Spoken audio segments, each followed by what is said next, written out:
Hello guys, what's up? Good morning. So katatapos lang natin na maglinis ng ating motor, ating Bergman Street 125. Sayang hindi ko na i-vlog. Nilinisan ko kasi yung pinakaloob niya. So nakalimutan ko kung blinag. Kasi ang focus natin ngayon na i-vlog is yung about sa ito, yung bulb dito sa may ilaw ng kanyang plate number. So bago tayo magsimula guys, shout out muna kay Rex La Chica Vlog.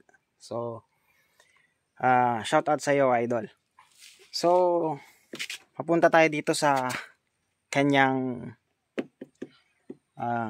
plate light. Ito yung pinaka bumbilya. Nalipot terus tiba-tiba kau terbuat kasih tahu sedikit aba-aba kau pergi dengan dia kasih dasar. Ayan, may bulb kasi yan guys.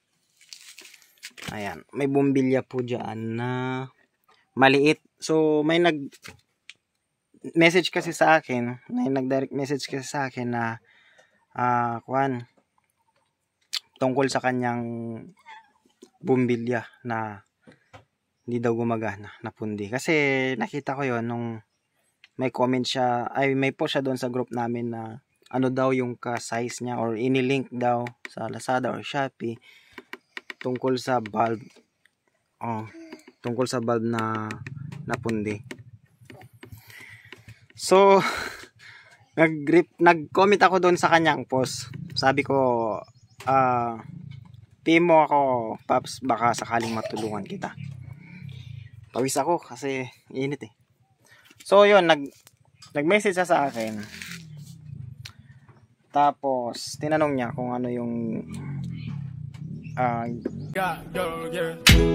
Nalipot terus tiba-tiba kau terbuat kasih tahu sedikit aba-aba kau pergi dengan dia kasih dasar. Ginawa ko daw dito sa ilaw ng aking plate number. Kasi itong sa akin guys ay napundi rin ito. Ay hindi rin siya gumana dati. So since hindi siya gumagana, napansin ko na lang. Pero bago ko napansin yon, mayroon akong kakilala na napundi na daw yung ganito niya. Tapos ayun nga, pinalitan niya na ata. So syempre, pero hindi pa yung time na yon, mga matagal-tagal pa. Napansin ko na lang na wala nang ilaw yung aking dito pag gabi, hindi na siya umiilaw. So napansin ko, baka napundi na rin tong sa akin. So ang ginawa ko guys, instead na mag-order na ako agad or palitan ko na agad, hindi ko muna ginawa yun. Binuksan ko ito, in-unscrew ko ito, ang dalawang yan.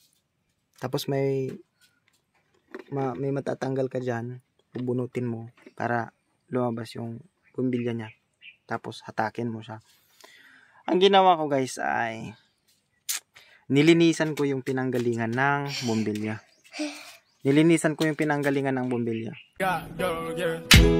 Nalipot terus tiba-tiba kau terbuat kasih tahu sedikit aba-aba kau pergi dengan dia kasih dasar.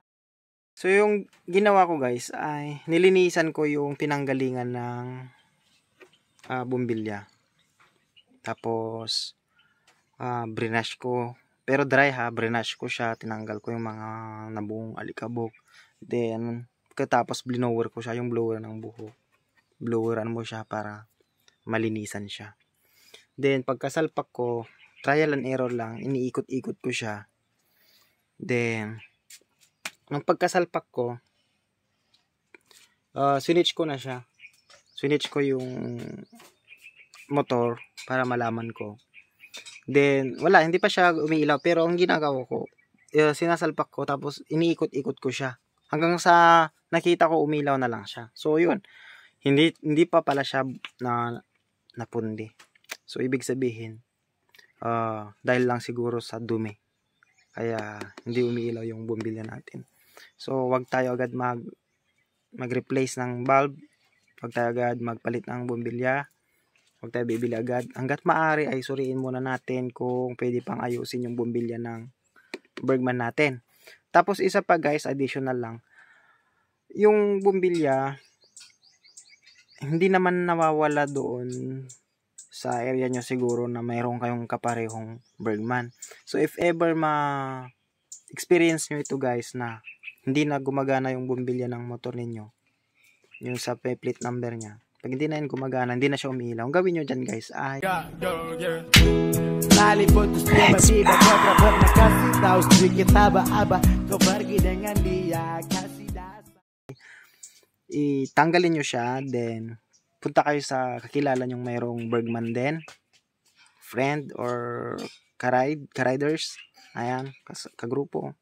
O kung hindi nyo ka-friend, o di makipagkaibigan. Makipagkaibigan ka at makisuyo ka na kung pwede ay itry yung bumbilya mo para malaman mo kung napundi ba yun o hindi. Isasalpak mo siya doon. At the same time, kung umiilaw siya doon na part sa may Bergman ng kasama mo or pinagtryan mo, ibig sabihin hindi pa napundi yung sa may bumbilya mo. Linisan mo lang yan.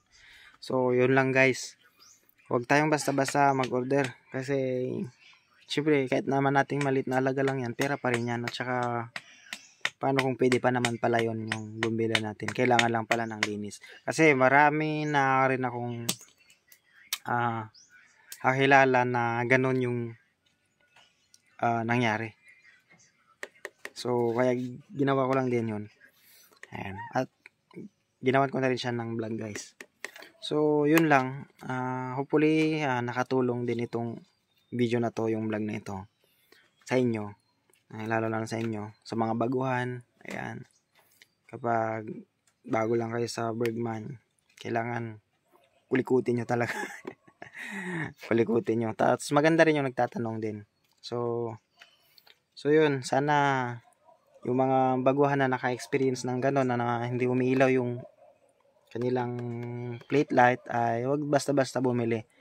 Try nyo muna, subukan nyo muna linisin at kaya salpak sa ibang motor para ma-try nyo kung gumagana pa siya, umiilaw pa siya o hindi na. Din sa kayo mag-proceed na bumili. Ayan. So, yung kasukat nito, hindi ko alam kung ano yung kasukat nito kasi yun nga, hindi naman natuloy. Hindi ko naman siya pinalitan dahil pwede pa yung sa akin. Tapos, regarding sa plate number niya guys, hindi na ito yung pinaka stock niya. Tinanggal ko na yung may lagayan kasi dito guys. May lagayan. Nalipot terus tiba-tiba kau terbuat kasih tahu sedikit aba-aba kau pergi dengan dia kasih dasar. Lagayan siya ng plate number. Inalis ko yun guys kasi kung mapapansin niyo yung plate number ko guys, oh, ayan. Ayan, nagkakaroon siya ng ayan, dito sa kabila, nagkakaroon siya ng parang crack. Diyan na magsisimula na masira yung plate number kasi babasag yan, nagkaka-crack siya. So, ang ginawa ko, tinanggal ko na yon kasi yon may space siya, yung pinaka-stock na lagayan dito. May space siya. So, lagi akong napupunta sa mga rough road na area. Tumatagtag kasi yan dito. Tumatagtag dito. So, every time na naalog siya, doon nagsisimula. Nagkakaroon siya ng lamat dyan sa may ganyan. Yan, dyan na yung mag-start na masira yung plate number. Kaya nagapan ko na. So, dinanggal ko yan, nakafix na siya, nakadikit na siya dito. So, wala na siyang alog. Sayang nga lang kasi late ko na itong napansin, nalaman, na-discover. Kung mas maaga ko sana ito na na-discover guys, ay sana hindi nagkaroon ng crack yung aking plate number. Ayun, may crack na siya. Oh. Pero okay lang. At least hindi siya matuluyan. Ayan. So, yun lang guys. Sa mga bago dyan, follow or subscribe nyo naman ako sa aking YouTube channel. Sa aking Facebook guys, follow nyo ako kung bago lang kayo dito sa video na to. So, yun lang guys. Salamat. Nalipot terus tiba-tiba kau terbuat kasih tahu sedikit aba-aba kau